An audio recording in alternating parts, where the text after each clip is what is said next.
In today's video, we'll be checking out this brand new customized 2023 Turbo Levo SL Expert.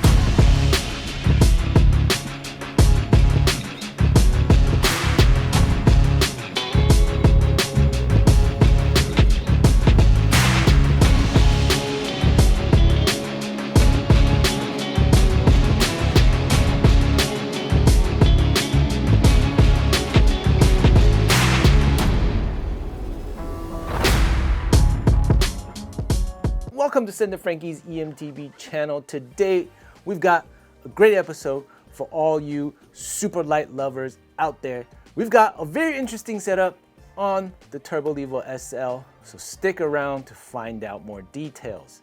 The goal of this video is to give you, the viewer, the bit of insight on owning the Levo SL and some ideas on how to customize your own. If you find this interview series useful, consider hitting that like button. It'll help this video a ton. Before we start the interview, here's a quick overview of the specs on the 2023 Turbo Levo SL Expert. The Expert is running on a mullet setup with 150 millimeters of travel in the rear and 160 millimeters of travel in the front. A 1.2 custom tuned motor with 50 newton meters of torque, an integrated 320 watt-hour battery, Foust 36 Performance Elite for the fork, Foust Float X Performance Elite for the shocks, SRAM GX transmission for the drivetrain, SRAM Code Silver Stealth for the brakes, Rover Traverse for the wheels, 2.3 butchers and 2.3 eliminators for the tires, in both on the grid trail casing. In SoCal riders, if you're looking for a pro level mechanic to help you tune and fix your rig, I highly recommend my boy CJ Foust over at Foust Tuning Works. He's been race prepping and rebuilding bikes for over 10 years.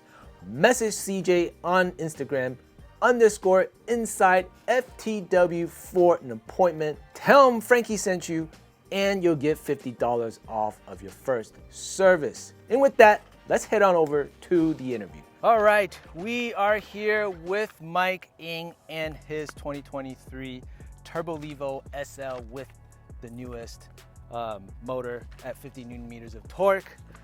Very excited to be talking about this bike today. Let's get started with Mike's rider profile. So how many years have you been riding bikes? Started riding in 2016. Mm-hmm. And I got my first e-bike in 2019. So roughly 7, almost 8 years. Okay, so you started off on the analog bike? Analog bike, and yep. I actually own both, so I kind of mix it up whenever I can. Okay, you do ride your analog? Once in a while. Once in a while. Okay, my analog bike is sitting there, sitting on the rack as spare parts. Yeah, That's what's happening. One of the biggest reasons why I asked Mike to join us in today's series, not just because he has the newest Turbo Levo SL, it's because he's very active on SoCal eMTB forums. Every time he gets a new bike, he has this new write-up, which I have pleasure of reading because you get to know the bikes that you want to ride. So how many e-bikes have you owned? I've only owned 4. Okay. But I've spent a bunch of time on other people's bikes. Mm-hmm. So I've ridden probably about 8 or 9 e-bikes. And let's name the first e-bike you've owned. 2019 YT Decoy. Okay. I put 2,500 miles on that one. That's good. I went from a heavy one to a light one, which is the Orbea Rise. Orbea Rise. And then you got the Voima? The Pole Voima. Okay, the Pole Voima. Which is the opposite of that lightweight bike. It's a super heavy bike. Right. And then I got this one. I went lightweight again. Okay, just a little bit of job background. Your profession is suspension engineering. Well, no, I'm a mechanical engineer. Okay. I did work at a motorcycle suspension company for a few years. That company's called Progressive Suspension. That company used to be Fifth Element. Fifth Element used to make suspension for mountain bikes way back in the day. Okay. But then they went away from that, which was a mistake, and they went to just motorcycle suspension. If they would have stuck with mountain bike, there would have been Fox, RockShox, and Fifth Element. So you know a lot about suspension, progression, charts, linear stuff. That's why in the intro you're seeing this Turbo SL with this shock setup right here, because that is something that I have not seen people do. And a lot of people on the forums, they talk about how the Levo isn't built for a spring shock. Sure. The newer Levo, which has a slightly more progressive leverage curve. Right. A lot of people with the old Levo SL, you'd have to get a cascade link to get that progression. Right. Okay. This new one, it's pretty progressive stock. So their literature says that it's compatible with the coil shock. So this particular coil shock is a EXT. It has a hydraulic bottom out, so you're not going to hit that bottom. You're going to get that support. Okay. When you bottom out. But another interesting thing I did on this shock was the bike comes with a 210 by 55 stroke shock. Okay. That gives you 150 millimeters of rear travel. So what I did was I put a 216 by 63 and a half shock. So going from 55 to 63 extends the rear travel from 150 to about 170 millimeters. Wow, that's pretty crazy. Yeah.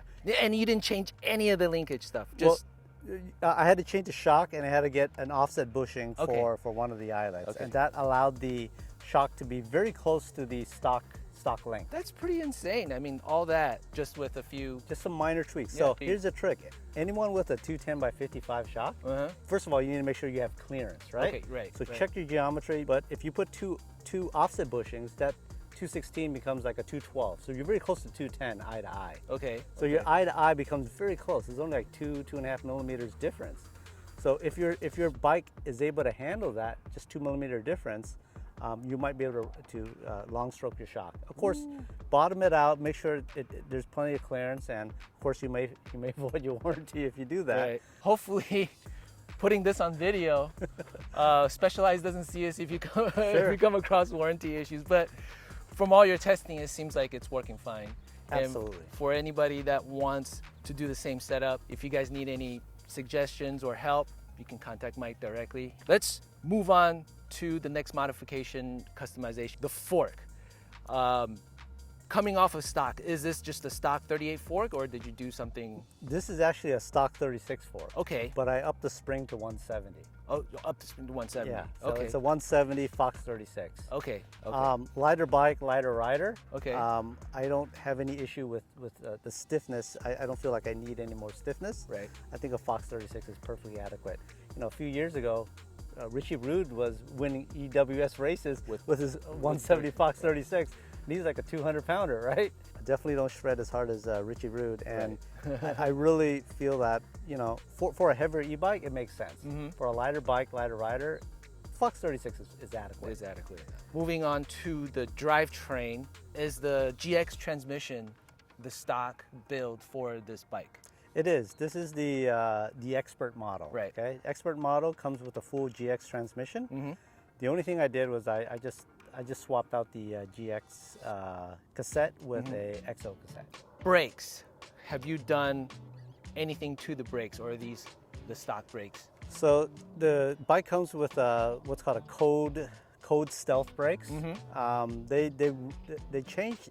It's basically the same brake as the standard codes, but they change where the cables come out. They point more towards the stem, and that's designed for internal stem routing or headset routing. Right. Whereas the only thing I did was I changed the rotors from the SRAM rotors to the Shimano Frieza rotors. The Frieza rotors, because these rims are center lock rims, so I have to use Shimano. Shimano rotors. What are the millimeters on these rotors? It's 203 up front, and it's only 180 in the back. 180 in the back. Yeah. All right. Moving on to the wheels, have you done any changes to the wheels, or are they the stock build? The wheels are Ibis S35 wheels. With torch hubs, Industry 9 torch hubs. The stock ones are the Roval alloy ones. These are a lot lighter, and they're 35 millimeter internal rim width. Front rear. Front rear, yep. Okay. And they're pretty light. They're like maybe a little over 1,600 grams for a wheel set. So they're very light, and you get the width. We're gonna move into this next segment. We're gonna talk about the ride characteristics a little bit. How is the 50 Newton meters of this bike on a climb? So this bike, when it climbs most mountain bike trails, it climbs it really well. It's when you climb the super steep stuff, then this bike struggles. This bike has the 320 watt hour battery. And with that 320 watt hour battery, would you take this on a full fat ride?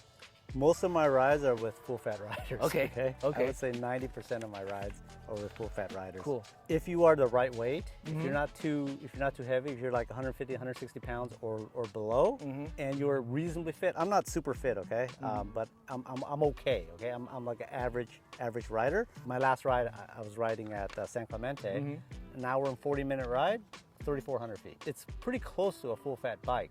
Of course, I feel a little bit sore the next day. Yep. Kind of like you do riding an acoustic bike. Right. But you're able to keep up, but you do need to work a little bit. Okay. Now, if they're in turbo mode, you're not gonna. No way. Absolutely not. In your opinion, what does this bike excel at? So we have categories like jumps, cornering, steep, chunk. Just have one thing to pin this bike on. What would that be? I would say how it handles. So it has a really short chainstay. One of the reasons why I really wanted this bike over some of the other lightweight bikes is the 432 chainstay. Okay. I'm 5'8", and this is the size S3, so it's a 450 reach and a 432 chainstay. Those are great proportions for someone my height. That allows this e-bike to really handle almost like a natural bike, like a normal bike. You know, when you're riding it, it's really hard to tell the difference between this bike and an analog bike. And just the handling characteristics, being able to get the back end backwards, being able to lift it up, it's just the lightweight and the handling characteristics is really what sets this apart from other bikes I've owned. It does jump pretty well. It's not quite as poppy as some of my other bikes in the past, but it's still very poppy. I'm able to get up most of the jumps. Poppy in terms of this versus the Orbea Rise, which one is more poppy? Actually, the Orbea Rise is a little bit more poppy than it. They're both coil sprung, right? Okay, but I think the Orbea Rise might be a little bit more poppy, and that's expected because it has a little bit less travel too. Okay, how much did this bike cost you? So, I got the bike at a discount. Okay. About a 19% discount. So this bike is like 10,000. So with taxes, like 10,800. Okay. I got it for 8,800 out the door. Okay. And I put some of that money into the suspension. The shocks about 1,000, right? The wheels I bought used for 700 bucks. That's a good deal. That's a good deal. And the handlebars 100 something. So I'm able to get this bike under 39 pounds with pedals. That's impressive. Very awesome. So total still around $10,000. I would say 10, 11. 10, 11. How long have you owned this bike so far? I've had it for about a month and a half. Month and a half. So I have about 14 rides 14 on it rides so far. in. No warranty issues so far? No warranty issues. There is a firmware update for the motor. Okay. That was just released at the end of September, so I need to take it in. Cool. Out of all the motors that have you ridden, Superlights, Shimano, Brose, this is a Male. You've also ridden the Bosch CX Bosch Performance, CX, right? Yep. Out of all those motors, which one do you rate it being something you like? I wouldn't say the best, but what you prefer. Really, the Specialized Turbo Levo has the best motor in terms of, because it's pretty quiet as you're pedaling up. Right. It's silent on your way down. It's got a good amount of power. What is the one thing you absolutely love about this bike? I'd like them to keep the chainstay nice and short. Okay. I love a short chainstay, and I love the mullet setup. What's the one thing that you want to see changed? I'd like this kink to go away on the seat posts. I'd like a longer insertion. Like just straight all the way down I'd like it. I'd like it to go straight, so you could put a longer dropper. Do you have anything planned so far? Are you gonna go back to a full fat, or are you gonna sell the Orbea, get a full fat along with a Superlight? So I do plan to get a heavier one, probably in the next 2 to 3 months. So what are you eyeing? I am eyeing the Timp Peak. Okay. Fazzari Timp Peak. The reason why is it's relative to other bikes. Right. It's good cost, good price. Right. Okay. And I like the short chainstay of that bike. It's a 437 millimeters chainstay. Great.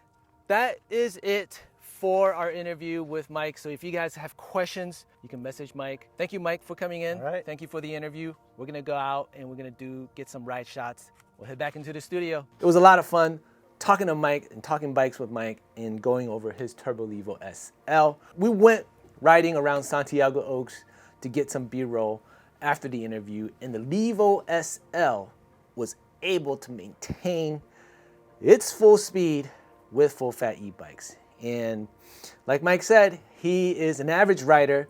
He's not super fit, but as an average rider with the 50 Newton meters of torque, he was able to maintain his speed and keep up without too much sweat. Unfortunately, I wasn't able to get a test ride in. Mike rides clipped in, and I just didn't have the correct tool on me. The Levo SL is definitely looking fast, nimble, easy to ride, easy to pop around, and very fun to ride. I'm hoping I can get my hands on the Levo SL in the future so I can give you a long-term review. That is all we have for today. Remember to use my affiliate links in this video's description to shop for any of the components discussed in this video today. That will greatly help out yours truly at no cost to you. And with that, hit the like and subscribe button. We'll see you on the next one. And as always, stay electric. Peace.